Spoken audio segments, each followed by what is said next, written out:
ಸರಿ, ನಾನು ಹೊಡ್ತೀನಿ ಅಖಿಲ. ಮಂಜುಳಾ, ಕುಂಕುಮ ತಗೊಂಡು ಹೋಗು. ನನ್ನ ಸೊಸೆ ಕೈಲಿ ಕುಂಕುಮ ಕೊಡಿಸ್ತೀನಿ. ಪಾರ್ವತಿ, ಇವ್ರಿಗೆ ಅರ್ಶಿನ ಕುಂಕುಮ ಕೊಡ್ಬೇಕಾಗಿತ್ತು. ಅರ್ಶಿನ ಕುಂಕುಮ ಕೊಡೋದಕ್ಕೆ ನನ್ನ ಸೊಸೆಗೆ ಹೇಳ್ತೀನಿ ಅಂತ ಹೇಳಿ ಪಾರುನ ಕರೆತ್ರಲ್ಲ, ನಾನೇನಾದ್ರೂ ಅಮ್ಮನ್ನ ತಪ್ಪಾಗಿ ತಿಳ್ಕೊಂಡ? ಜನನಿನ್ ಕರಿಯಮ್ಮ.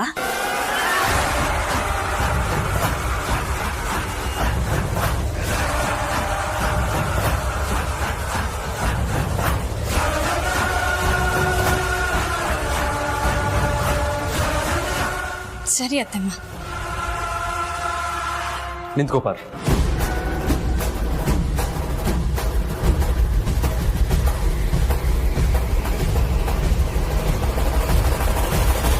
ಬಂದಿರೋರ್ಗೆ ನೀನೇ ಅರ್ಶಿನ ಕುಂಕುಮ ಕೊಡು.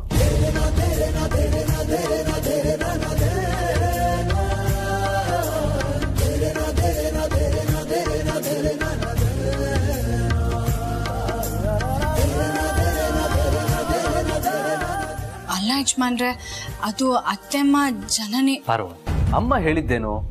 ನಮ್ಮನೆ ಸೊಸೆಯಿಂದ ಕೊಡಿಸ್ತೀನಿ ಅಂತ ತಾನೆ. ನೀನು ಜನನಿ ಇಬ್ರು ಈ ಮನೆ ಸೊಸೆ ಅಂದ್ರೆ, ಅದ್ರಲ್ಲೂ ನೀನು ಈ ಮನೆ ಹಿರಿ ಸೊಸೆ.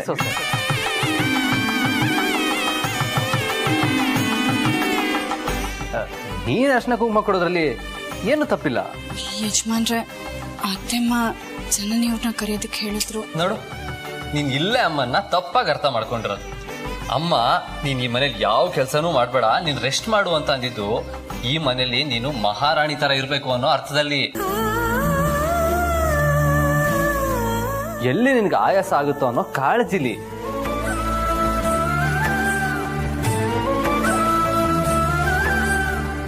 ಆದ್ರೆ ಕುಂಕುಮ ಕೊಡೋದ್ರಿಂದ ಏನ್ ಆಯಾಸ ಆಗತ್ತೆ ಅಲ್ವಾ ಅಮ್ಮ?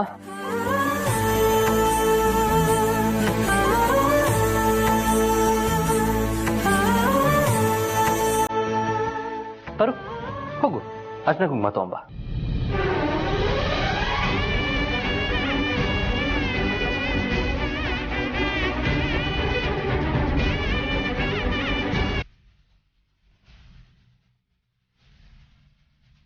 ಆದ್ರೂ ಒಂದು ಪರೀಕ್ಷೆ ನಡೆದೇ ಬಿಡ್ಲಿ ರಘು.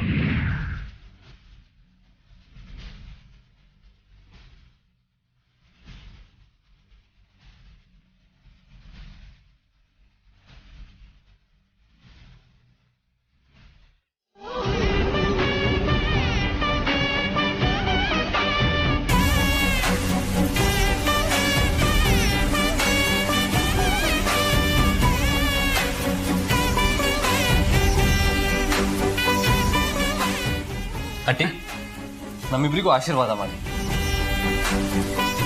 100 ಕಾಲ ನಾವಿಬ್ರು ಒಟ್ಟಿಗೆ ಸಂತೋಷವಾಗಿ ಬಾಳ್ಲಿ. ಯಾವ ಶಕ್ತಿನೂ ನಮ್ಮನ್ನ ದೂರ ಮಾಡದೇ ಇರ್ಲಿ ಅಂತ ಹರಿಸಿ.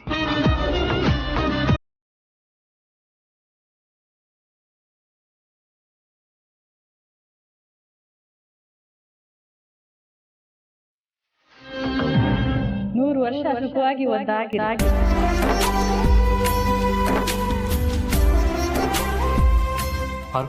ನಾನು ಆಫೀಸ್ಗೆ ಹೋಗಿ ಬರ್ತೀನಿ. ಹೋಗಿ ಬರ್ತೀನವ್ವ, ಬರ್ತೀನಿ.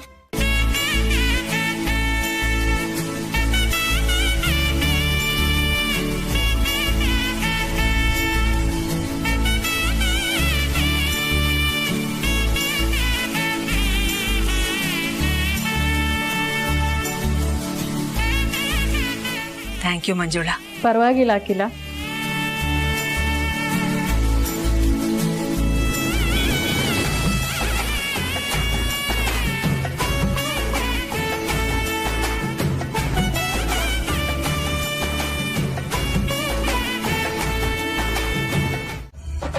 ಯಜಮಾನ್ರೆ, ಈ ಬಳೆಗಳು ಎಷ್ಟು ಚೆನ್ನಾಗಿ ಕಾಣಿಸ್ತಾ ಇದೆ ಅಲ್ವಾ?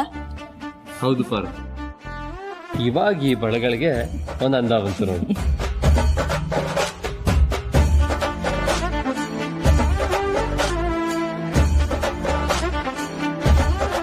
ಪಾರು, ನೀನ್ ಅಮ್ಮನ್ನ ಬಾಯಿ ತುಂಬಾ ಅತ್ಯಮ್ಮ ಅತ್ಯಮ್ಮ ಅಂತ ಕರಿತೀಯಲ್ಲ, ಒಂದು ವೇಳೆ ಹಾಗೆ ಕರಿಬೇಡ ಅಂತ ಹೇಳಿದ್ರೆ?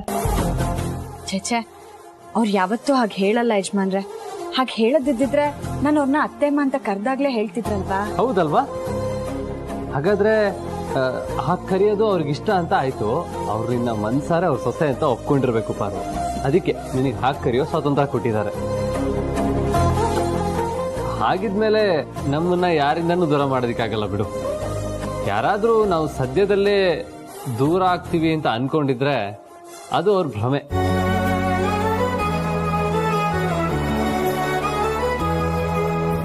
ಕೊನೆವರೆಗೂ ನಾನೇ ನಿನ್ ಗಂಡ, ನೀನೇ ನನ್ನ ಹೆಂಡತಿ. ಸಾಯೋವರೆಗೂ ನಿನ್ನ ಪ್ರೀತಿಯಿಂದ ನೋಡ್ಕೋತೀನಿ.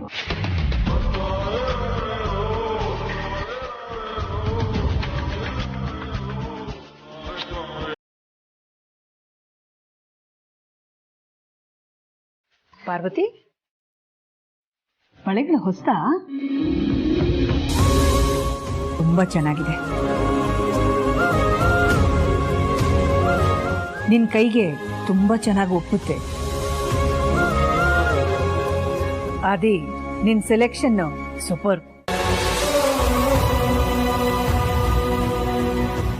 ನಿಮ್ಗೆ ಗೊತ್ತಲ್ವಾ ಅಮ್ಮ, ನನ್ನ ಸೆಲೆಕ್ಷನ್ ಯಾವತ್ತು ಸೂಪರ್ ಅಂತ.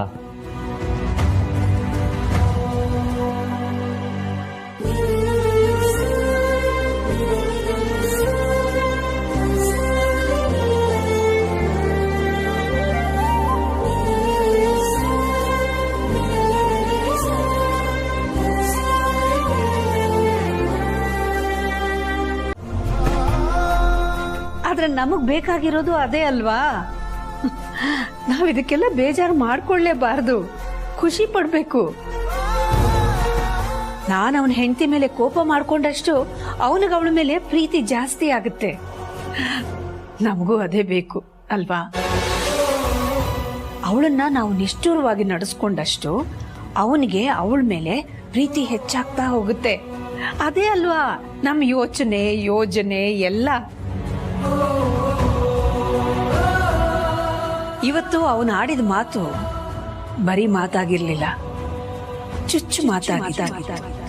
ಅಂದ್ರೆ ತನ್ನ ಹೆಂಡತಿನ ತಾನು ತುಂಬಾ ಪ್ರೀತಿ ಮಾಡ್ತಿದ್ದೀನಿ ಅನ್ನೋದನ್ನ ನನಗೆ ಅರ್ಥ ಮಾಡಿಸೋ ಪ್ರಯತ್ನ ಆಗಿತ್ತು ಅದು. ನನಗಂತೂ ಒಂದು ಬಲವಾಗಿ ಅನ್ನಿಸ್ತಾ ಇದೆ. ಏನು? ನನ್ನ ಮೇಲೆ ಅವನಿಗೆ ಅನುಮಾನ ಬಂದಿದೆ ಅಂತ. ಅನುಮಾನನ? ಏನಂತ? ಅವನಿಂದ ನಾನು ಪಾರ್ವತಿನ ದೂರ ಮಾಡ್ತಾ ಇದ್ದೀನಿ ಅಂತ.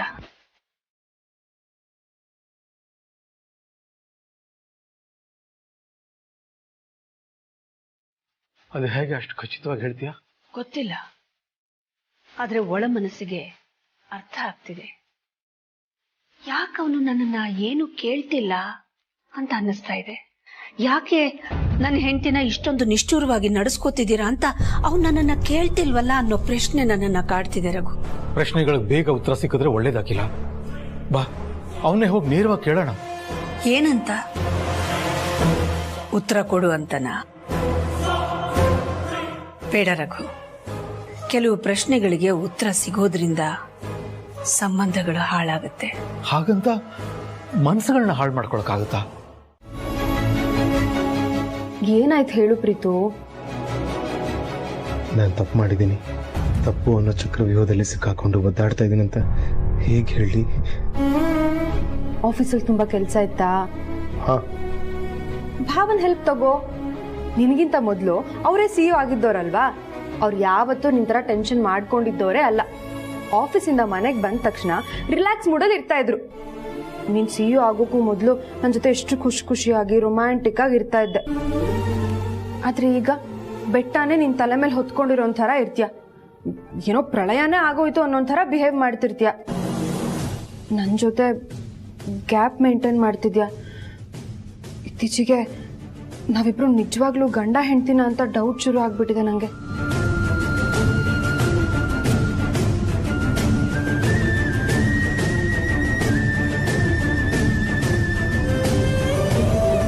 ನಿನ್ ಮನ್ಸಲ್ಲಿ ಏನಿದೆ ಪ್ರೀತು? ನನ್ನ ಹತ್ರ ಹೇಳ್ಕೊ. ಏನಿದೆ? ಏನಿಲ್ವಲ್ಲ. ಈಗ್ಲೂ ನೋಡು ಹೇಗ್ ರಿಯಾಕ್ಟ್ ಮಾಡ್ತಿದ್ಯಾ ಅಂತ. ಹೋಗ್ಲಿ, ನಾವಿಬ್ರು ಎಲ್ಲಾದ್ರೂ ಔಟಿಂಗ್ ಹೋಗೋಣ. ಇಂಟ್ರೆಸ್ಟ್ ಇಲ್ಲ. ಸರಿ, ಯಾವ್ದಾದ್ರು ಮೂವಿಗೆ? ಯಾರಾದ್ರೂ ನೋಡಿ ದೃಷ್ಟಿ ಹಾಕ್ಬಿಟ್ರೆ ಅದಕ್ಕೆ ಯಾರ ಕಣ್ಣು ನನ್ನ ಪಾರು ಸಂಬಂಧದ ಮೇಲೆ ಬೀಳ್ದೇ ಇರ್ಲಿ, ಅವ್ರ ಕೆಟ್ಟ ದೃಷ್ಟಿ ತಾಗದೆ ಇರ್ಲಿ ಅಂತ ನೀವೇ ನಿಮ್ ಕೈಯಾರ ದೃಷ್ಟಿ ತೆಗಿರಿ ಸಿಗಮ್ಮ. ಸರಿನಪ್ಪ, ಆಯ್ತು. ಅಯ್ಯೋ ಯಜಮಾನ್ರೆ, ಇದೆಲ್ಲ ಯಾಕೆ? ಯಾಕೆಂದ್ರೆ ನಾವಿಬ್ರು ಜೋಡಿ ಮೇಲೆ ಯಾವ ದೃಷ್ಟಿನೂ ಬೀಳ್ಬಾರ್ದು ಅಂತ. ಹೌದು, ಎಷ್ಟೇ ಆದ್ರೂ ಜೋಡಿ ನಂಬರ್ 1 ಅಲ್ವಾ? ಪಾರ್ವತಿ, ನಿನ್ ಗಂಡ ಆಸೆ ಪಡ್ತಿದ್ದಾನೆ, ಇರ್ಲಿ ದೃಷ್ಟಿ ತೆಗೆಸ್ಕೊಳಮ್ಮ. ನಾಯಿ ಕಣ್ಣು, ನರಿ ಕಣ್ಣು, ಕೋತಿ ಕಣ್ಣು, ಗೂಬೆ ಕಣ್ಣು. ಚಿಕ್ಕಮ್ಮ, ಆಗ್ದಿರೋರ್ ಕಣ್ಣು, ಉರ್ಕೊಳ್ಳೋರ್ ಕಣ್ಣು, ಇದನ್ನು ಸೇರಿಸ್ಕೊಳ್ಳಿ. ಆಯ್ತು, ಅದನ್ನು ಸೇರಿಸ್ಕೊಂಡು ಹೇಳಿದೀನಿ ಅಂತ ಅಂದ್ಕೊಳಪ್ಪ. ಯಾರ ದೃಷ್ಟಿನೂ ನಿಮಗ್ ತಾಕ್ತಾ ಇರ್ಲಿ, ಸರಿನಾ?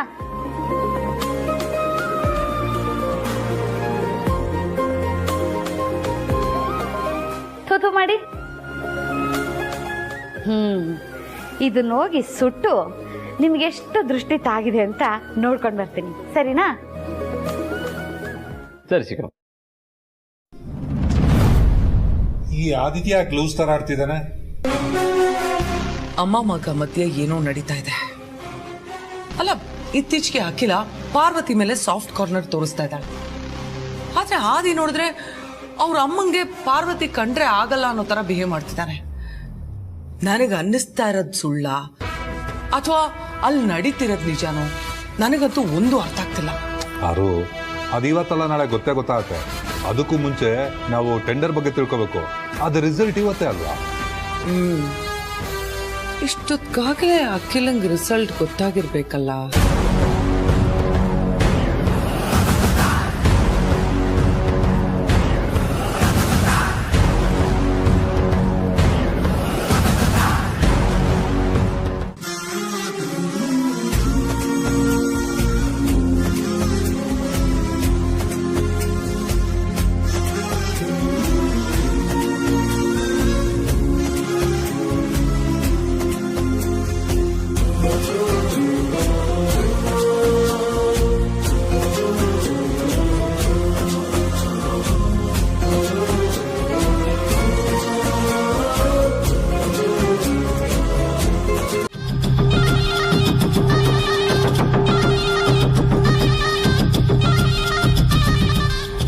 ಏನಪ್ಪ ಪ್ರೀತು ನೀನು?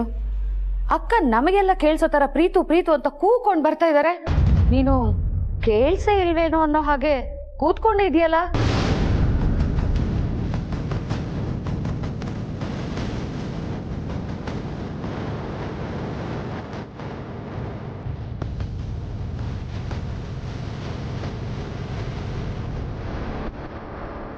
ಅಂದ್ರೆ ನಾನು ನಿನ್ನನ್ನು ಕೂಗಿದ್ರ ಉದ್ದೇಶ ಏನು ಅಂತ ನಿನಗೆ ಗೊತ್ತಿದೆ ಅನ್ಕೋತೀನಿ. ಅಣ್ಣ, ಈಗಲೇ ಅವನಿಗೆ ಫೋನ್ ಮಾಡಿ ನಮ್ಮ ಕಂಟ್ರೋಲಿಗೆ ತಗೋ.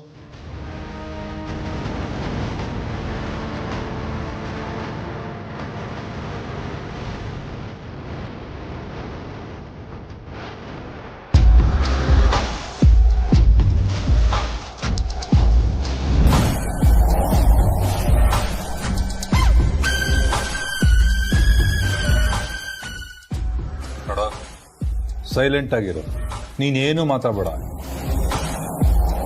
ನಿನ್ ಡೈಲಾಗ್ಸ್ ಏನು ಅಂತ ನಾನು ಹೇಳ್ಕೊಡ್ತೀನಿ.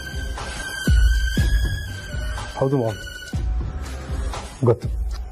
ಅಖಿಲ, ಏನು ವಿಷಯ? ನಾವು ಗವರ್ಮೆಂಟ್ ಟೆಂಡರ್ ಅಪ್ಲೈ ಮಾಡಿದ್ವಲ್ಲ, ಈ ಸಲ ನಮಗದು ಸಿಗ್ಲಿಲ್ಲ ರಘು.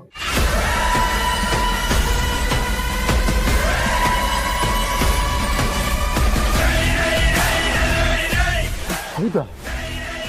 ಅದು ಹೇಗೆ ಮಿಸ್ ಆಯ್ತು? ಪ್ರತಿ ಸಲ ನಮ್ಗೆ ಅಲ್ವಾ ಸಿಗ್ತಾ ಇದ್ದಿದ್ದು? ಆದ್ರೂ ಬಿಸ್ನೆಸ್ ಅಂದಮೇಲೆ ಇದೆಲ್ಲ ಇದ್ದಿದ್ದೇ ಆಗಿಲ್ಲ. ಇಷ್ಟಕ್ಕೆ ನೀನು ಯಾಕೆ ಇಷ್ಟೊಂದು ಅಪ್ಸೆಟ್ ಆಗ್ತಿದ್ಯಾ?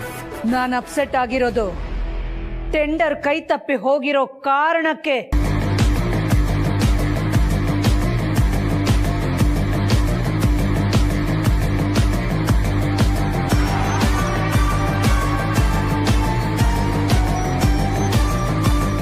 ಕಾರಣನಾ? ಏನ್ ಕಾರಣ? ಪ್ರತಿ ಸಲ ನಮ್ಮ ಕಂಪನಿ ಕೋಟ್ ಮಾಡ್ತಾ ಇದ್ದಿದ್ದಕ್ಕಿಂತ 1.5 ಪಟ್ಟು ಹೆಚ್ಚು ಹಣನ ಈ ಸಲ ನಮ್ಮ ಕಂಪನಿ ಕೋಟ್ ಮಾಡಿದೆ ಅಂತೆ.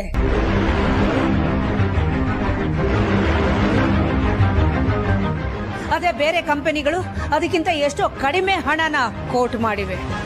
ಅದಕ್ಕೆ ಟೆಂಡರ್ ಅವ್ರ ಪಾಲಾಗಿದೆ. ಹೌದಾ ಪ್ರೀತು?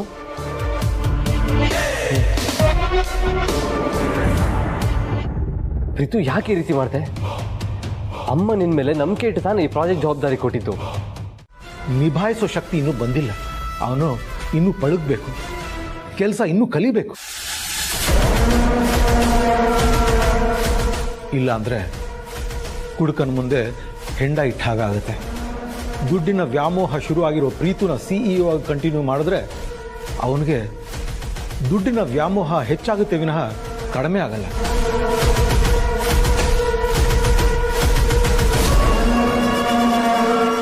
ಅಧಿಕಾರನ ಮಿಸ್ಯೂಸ್ ಮಾಡಿಕೊಂಡು ಬಂದಷ್ಟು ಬರಲಿ, ಸಿಕ್ಕಷ್ಟು ಸಿಗ್ಲಿ ಅಂತ ಇಂಥ ಕೆಲಸಗಳನ್ನ ಮುಂದುವರಿಸ್ತಾನೆ. ಅದರಿಂದ ಬದುಕಲ್ಲಿ ಯಾವತ್ತೂ ತೃಪ್ತಿ ಸಿಗಲ್ಲ ಅವನಿಗೆ. ಇಷ್ಟು ವರ್ಷ ನಮ್ಮ ಅರಸನ ಕೋಟೆ, ಆದಿತ್ಯ ಗ್ರೂಪ್ ಆಫ್ ಕಂಪನೀಸ್ ಕಾಪಾಡ್ಕೊಂಡು ಬಂದಂತ ಘನತೆ, ಗೌರವ ಎಲ್ಲ ಮಣ್ಪಾಲಾಗುತ್ತೆ.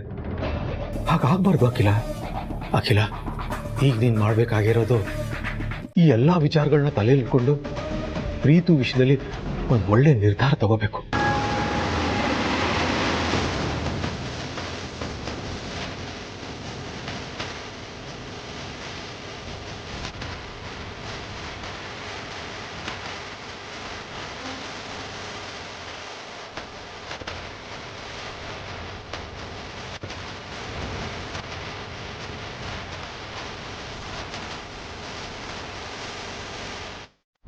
ಈಗ ಸಮಾಧಾನ ಆಯ್ತಾ ನಿಂಗೆ?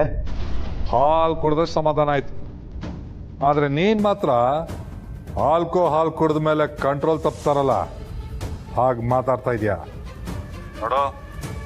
ನಮ್ಮ ಹತ್ರ ಮಾತಾಡುವಾಗ ಸೇಮ್ ಟೋನ್ ಮೇಂಟೈನ್ ಮಾಡಬೇಕು. ಅದು ಬಿಟ್ಟು ಹೋಗು ಬಾ ಅಂತೆಲ್ಲ ಮಾತಾಡ್ರೆ ಗೊತ್ತಲ್ಲ ನಮ್ಮ ಬಗ್ಗೆ.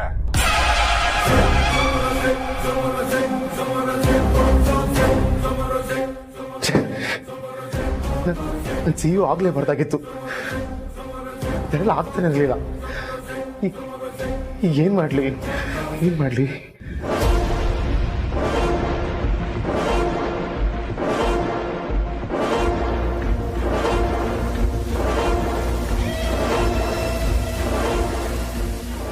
ಹಲೋ ರೀ, ಆ ಟೆಂಡರ್ ಎಷ್ಟಕ್ಕೆ ಹೋಗಿದೆ? ಸರಿ, ಹಾಗಾದ್ರೆ ಒಂದು ಕೆಲಸ ಮಾಡಿ, ಅವ್ರು ಕೇಳಿದಷ್ಟು ದುಡ್ಡು ಕೊಟ್ಟು ಆ ಟೆಂಡರ್ ನಮ್ಮ ಕಂಪ್ನಿಗೆ ಆಗೋ ಥರ ಮಾಡ್ಬೋದಾ? ಬೇಡ.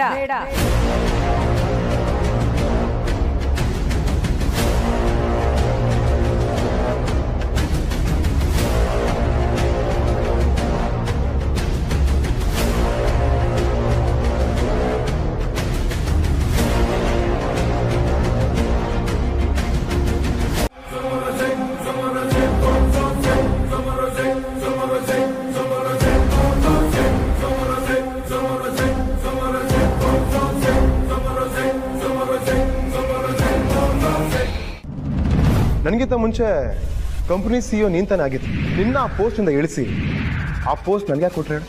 ಯಾಕೆ? ನಿನಗೆ ಜವಾಬ್ದಾರಿ ಇಲ್ಲ ಅಂತ, ಸೀರಿಯಸ್ನೆಸ್ ಇಲ್ಲ ಅಂತ. ಈಗ ನೀನು ಬಂದು ನನಗೆ ಜವಾಬ್ದಾರಿ ಬಗ್ಗೆ ಹೇಳ್ಕೊಡ್ತಿದ್ಯಾ? ನಂಗೆ ನಗ್ಬೇಕು ಅಳಬೇಕು ಗೊತ್ತೇ ಆಗ್ತಿಲ್ಲ ಬ್ರ. ನಾವು ಯಾರಿಗಾದ್ರೂ ಬುದ್ಧಿ ಹೇಳೋಕ್ಕಿಂತ ಮುಂಚೆ ನಾವು ಸರಿ ಇದೀವಾ, ನಮ್ಮ ಬುದ್ಧಿ ಸರಿ ಇದೆಯಾ ಅಂತ ಯೋಚನೆ ಮಾಡಬೇಕು.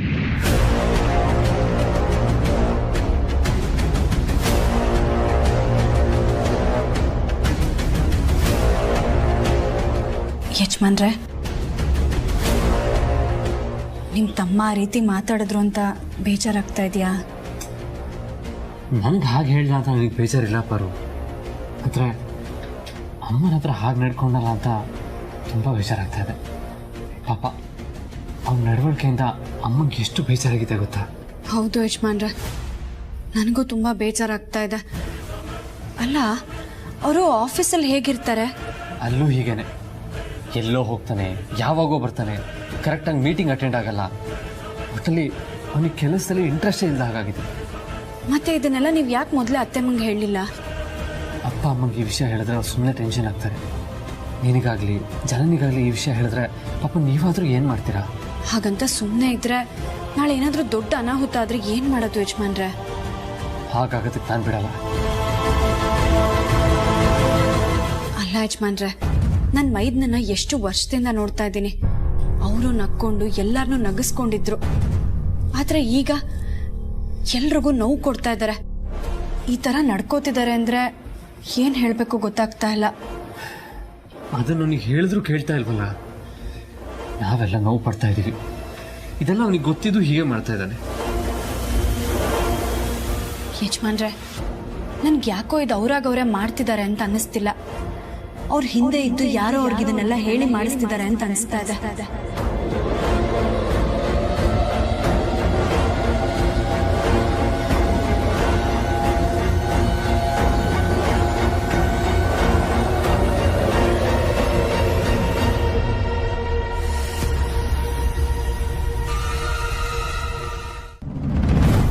ಈ ಟೆಂಡರ್ ವಿಷಯದಲ್ಲಿ ನೀನ್ ನಡ್ಕೊಂಡಿರೋ ರೀತಿ ಬಗ್ಗೆ ನಾನು ರಘು ಚರ್ಚೆ ಮಾಡಿ ಒಂದ್ ತೀರ್ಮಾನಕ್ಕೆ ಬಂದಿದ್ದೀವಿ.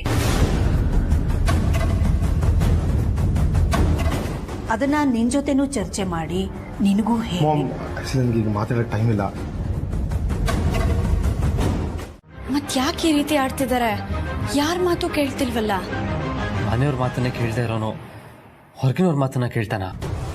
ಬಹುಶಃ ಅಮ್ಮ ಹೇಳ್ದಾಗೆ ಅವ್ನ ಟೈಮ್ ಸರಿ ಇಲ್ಲ ಅಂತ ಅನ್ಸುತ್ತೆ. ಅವ್ನ ಜಾತಕ ಕೇಳಿದಾಗ ಗುರುಗಳು ಅದ್ರಲ್ಲಿ ದೋಷ ಇದೆ ಅಂತ ಹೇಳಿದ್ರಲ್ಲ. ಜಾತಕ ಏನೇ ಇರ್ಬೋದು, ಆದ್ರೆ ಮನ್ಸ್ ಗಟ್ಟಿಯಾಗಿರ್ಬೇಕಲ್ವಾ ಯಜಮಾನ್ರೆ? ನಿಜ. ನಾವು ಹೇಳಿದ್ದನ್ನ ಅವ್ನು ಕೇಳಿದ್ರೆ ಅವನ ನಿಧಾನಕ್ಕೆ ಕಂಟ್ರೋಲ್ ತಗೊಬಹುದು. ಆದ್ರೆ ಅವನು ಅದನ್ನೇ ಕೇಳ್ತಾ ಇಲ್ವಲ್ಲ. ಹೀಗೆ ಆದ್ರೆ ಮುಂದೆ ಏನ್ ಕತೆ? ನನಗೂ ಅದೇ ಭಯ ಆಗ್ತಿರತ್ತೆ ಪಾರು. ದಿನದಿಂದ ದಿನಕ್ಕೆ ಏನಾದೊಂದು ವಿಚಾರ ತೆಗೆದು ಜಗಳ ಮಾಡಿದ್ರೆ, ಇವತ್ತು ಟೆಂಡರ್ ವಿಷಯದಲ್ಲಿ ತಪ್ಪು ಮಾಡಿದ್ದಾನೆ. ತಪ್ಪು ಮಾಡಿರೋದು ಗೊತ್ತಿದ್ರು ಅದನ್ನೇ ಸಮರ್ಥಿಸ್ಕೊಳ್ತಾ ಇದ್ದಾನೆ. ಎಲ್ಲರೂ ಮುಂದೆ ಅಮ್ಮನ ಮನಸ್ಸಿಗೆ ನೋವಾಗೋ ಥರ ಮಾತಾಡ್ದ. ಅಂದ್ರೆ ಏನೋ ಸಮಸ್ಯೆ ಇದೆ ಪಾರು. ಅದು ಏನು ಅಂತ ತಿಳ್ಕೋಬೇಕು. ಆದರೆ ಹೇಗೆ ಅಂತ ಗೊತ್ತಾಗ್ತಿಲ್ವಲ್ಲ.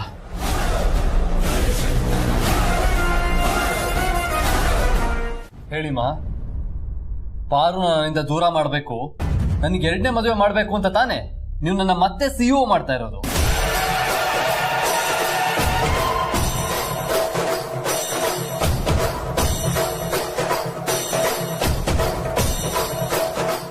ಏನಂದೆ?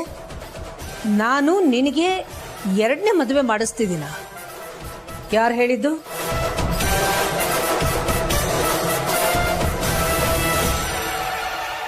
ಚಿಕ್ಕಮ್ಮ.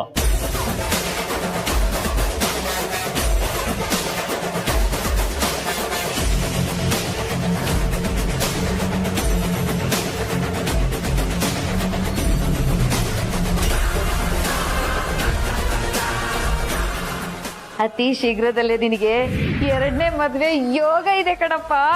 ತಮ್ಮ ಮನ್ಸಲ್ಲಿರೋ ಆಸೆನ ಗುರುಗಳ ಮೂಲಕ ಹೇಳ್ಸಿದ್ರು. ನನ್ ಕೈಯಿಂದ ನಿನ್ ಜಾತಕನ ತರಿಸಿ ಗುರುಗಳಿಗೆ ತೋರಿಸಿ ನಿನಗೆ ಎರಡನೇ ಮದ್ವೆ ಇರೋ ಯೋಗನ ಅಕ್ಕ ತಿಳ್ಕೊಂಡ್ರು.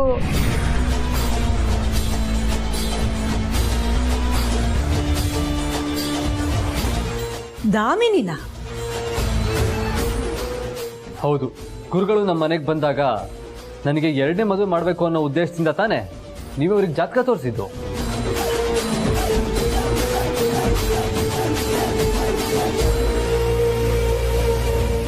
ಅಂದ್ರೆ ನಿಮ್ಮ ಉದ್ದೇಶ ನನ್ನ ಪಾರ್ವತಿನ ದೂರ ಮಾಡಬೇಕು ಅಂತ ತಾನೆ?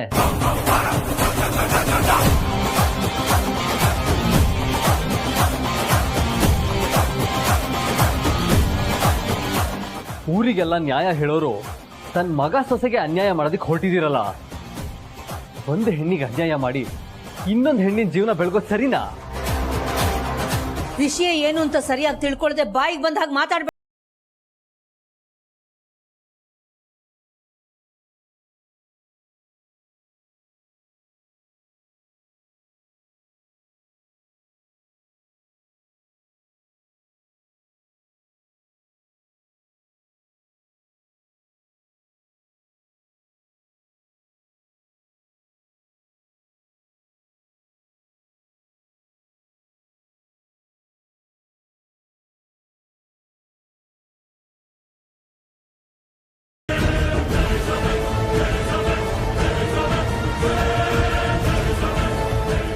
ಮೊದಲು ನಮ್ಮ ಮದ್ವೆಗೆ ಆಪೋಸ್ ಮಾಡಿದವರು ಆಮೇಲೆ ಎಲ್ರ ಮುಂದೆ ಬಂದು ಈ ಮದ್ವೆಗೆ ನನ್ನ ಯಾವ ಅಭ್ಯಂತರನೂ ಇಲ್ಲ ಅಂತ ದೊಡ್ಡತನ ತೋರಿಸಿದ್ರಿ.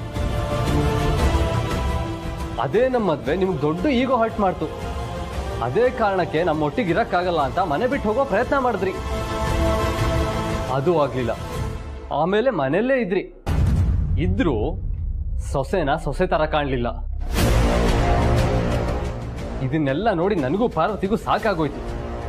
ಕೊನೆಗೆ ಪಾರ್ವತಿನೇ, ಅಮ್ಮ ಖಂಡಿತವಾಗ್ಲೂ ನನ್ನ ಸೊಸೆ ಅಂತ ಒಪ್ಕೊಳ್ಳಲ್ಲ, ನಾನು ಜೀವನ ಪೂರ್ತಿ ನಿಮ್ಮ ಹೆಂಡತಿಯಾಗಿ ಇದ್ಬಿಡ್ತೀನಿ ಅಂತ ನೊಂದ್ಕೊಂಡು ಹೇಳಿದ್ಲು.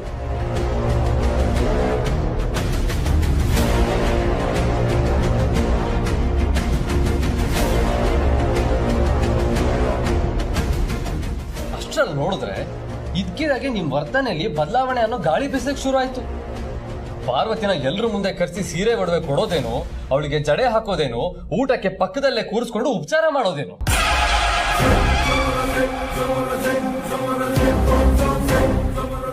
ನೋಡ್ದವರೆಲ್ಲ ಅರಸನಕೋಟೆ ಅಖಿಲಾಂಡೇಶ್ವರಿ ಅಮ್ಮವ್ರು ಎಷ್ಟು ಒಳ್ಳೆಯವರು, ತಮ್ಮ ಹಿರಿ ಸೊಸೆನ ಮಗಳು ತರ ನೋಡ್ಕೋತಾರೆ ಅನ್ನಿಸ್ಬೇಕು.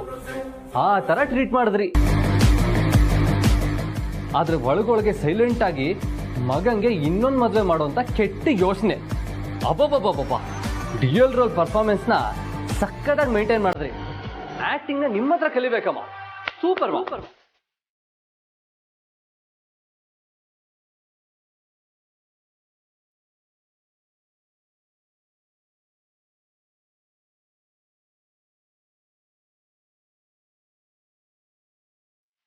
ನನಗೆ ಒಂದ್ ಸತ್ಯ ಅರ್ಥ ಆಗ್ತಿಲ್ಲ.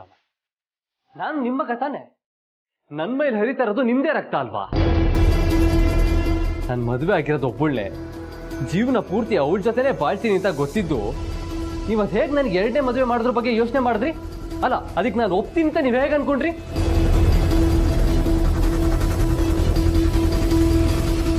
ಒಂದ್ ಸತ್ಯ ತಿಳ್ಕೊಳ್ಳಿ ಅಮ್ಮ, ಬರೀ ಒಂದು ಜನ್ಮ ಅಲ್ಲ, 100 ಜನ್ಮ ಹುಟ್ಟು ಬಂದ್ರು ಪಾರ್ವತಿನೇ ನನ್ನ ಹೆಂಡತಿ ಆಗಿರ್ತಾಳೆ.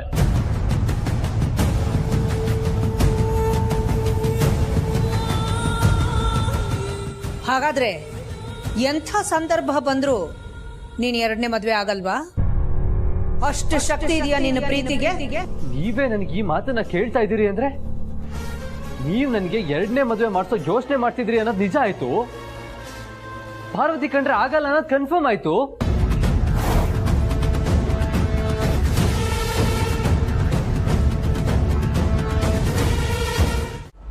ಏನ್ ಹೇಳಿದ್ರಿ?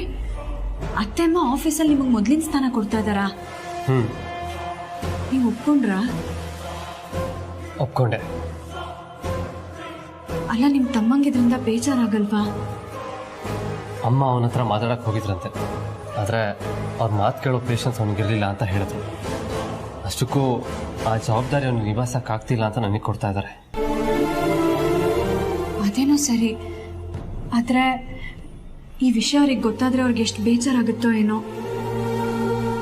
ಆ ಜವಾಬ್ದಾರಿ ನನಗೆ ಕೊಡ್ತಾ ಇದ್ದಾರೆ ಅಂದ್ರೆ ಅವನೇನು ಅನ್ಕೊಳ್ಳಲ್ಲ, ಆದ್ರೆ ಜಾನಿ ಏನಾದರೂ ಬೇಜಾರು ಮಾಡ್ಕೊಳ್ತಾಳೋ ಏನೋ. ನಾನು ಏನೂ ಅನ್ಕೊಳ್ಳಲ್ಲ ಭಾವ. ಅಷ್ಟಕ್ಕೂ ಆ ಜಾಗ ಪ್ರೀತಿಗಿಂತ ಚೆನ್ನಾಗಿ ನಿನಗೆ ಒಪ್ಪುತ್ತೆ.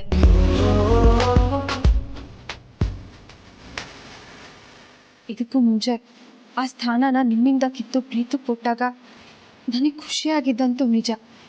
ಆದರೆ ಆಗ ನನ್ನ ಮನಸ್ಥಿತಿ ಸರಿ ಇರಲಿಲ್ಲ. ಚಿಕ್ಕತ್ತೆ ಮಾತನ್ನ ನಂಬ್ಕೊಂಡು ಪಾಪ ಪಾರ್ವತಿ ಅವರನ್ನ ತಪ್ಪಾಗಿ ತಿಳ್ಕೊಂಡ್ಬಿಟ್ಟಿದ್ದೆ. ಆದರೆ ಈಗ ಯಾರು ಏನು ಅಂತ ನನಗೆ ಚೆನ್ನಾಗಿ ಅರ್ಥ ಆಗಿದೆ. ಆ ಪೋಸ್ಟ್ ನಿಮಗೆ ಸಿಕ್ಕಿರೋದಕ್ಕೆ ನನ್ನ ಕಡೆಯಿಂದ ಕಂಗ್ರ್ಯಾಚುಲೇಷನ್ಸ್ ಮಾವ. ಥ್ಯಾಂಕ್ಸ್ ಸೊ ಮಚ್ ಅನ್ನಿ. ಪ್ರೀತು ಎಲ್ಲಿ? ಅವನಿಗೂ ಒಂದ್ಸತಿ ಈ ವಿಷಯನ ಹೇಳ್ತೀನಿ. ಇನ್ ಕೇಸ್ ಅವನೇ ಕಂಟಿನ್ಯೂ ಮಾಡ್ಕೊಂಡು ಹೋಗ್ತೀನಿ ಅಂದರೆ ಪರವಾಗಿಲ್ಲ, ನಾನು ಬಿಟ್ಕೊಡ್ತೀನಿ. ಯಾವ ಪೋಸ್ಟು ನನ್ನ ತಮ್ಮನಿಗಿಂತ ದೊಡ್ಡದಲ್ಲ. ಅಯ್ಯೋ ಭಾವ, ಮತ್ತೆ ಅಂತ ದಟ್ ಕೆಲಸನ ಮಾಡೋದಕ್ಕೆ ಹೋಗಬೇಡಿ. ಅತ್ತೆ ಕೊಟ್ಟಿರೋ ಪೋಸ್ಟನ್ನ ಕಂಟಿನ್ಯೂ ಮಾಡ್ಕೊಂಡು ಹೋಗಿ, ಅದೇ ಒಳ್ಳೇದು.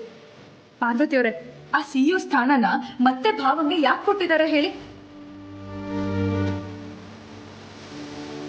ಗೊತ್ತಿಲ್ಲ. ಪ್ರೀತು ಬೇಜವಾಬ್ದಾರಿತನ ಒಂದ್ ಕಾರಣ ಆದ್ರೆ ಮತ್ತೆ ಅಮ್ಮ ಮಗನ ಸಂಬಂಧ ಮೊದ್ಲಿನ ತರ ಆಗ್ಬೇಕು ಅನ್ನೋದು ಇನ್ನೊಂದು ಕಾರಣ ಆಗಿರಬಹುದು.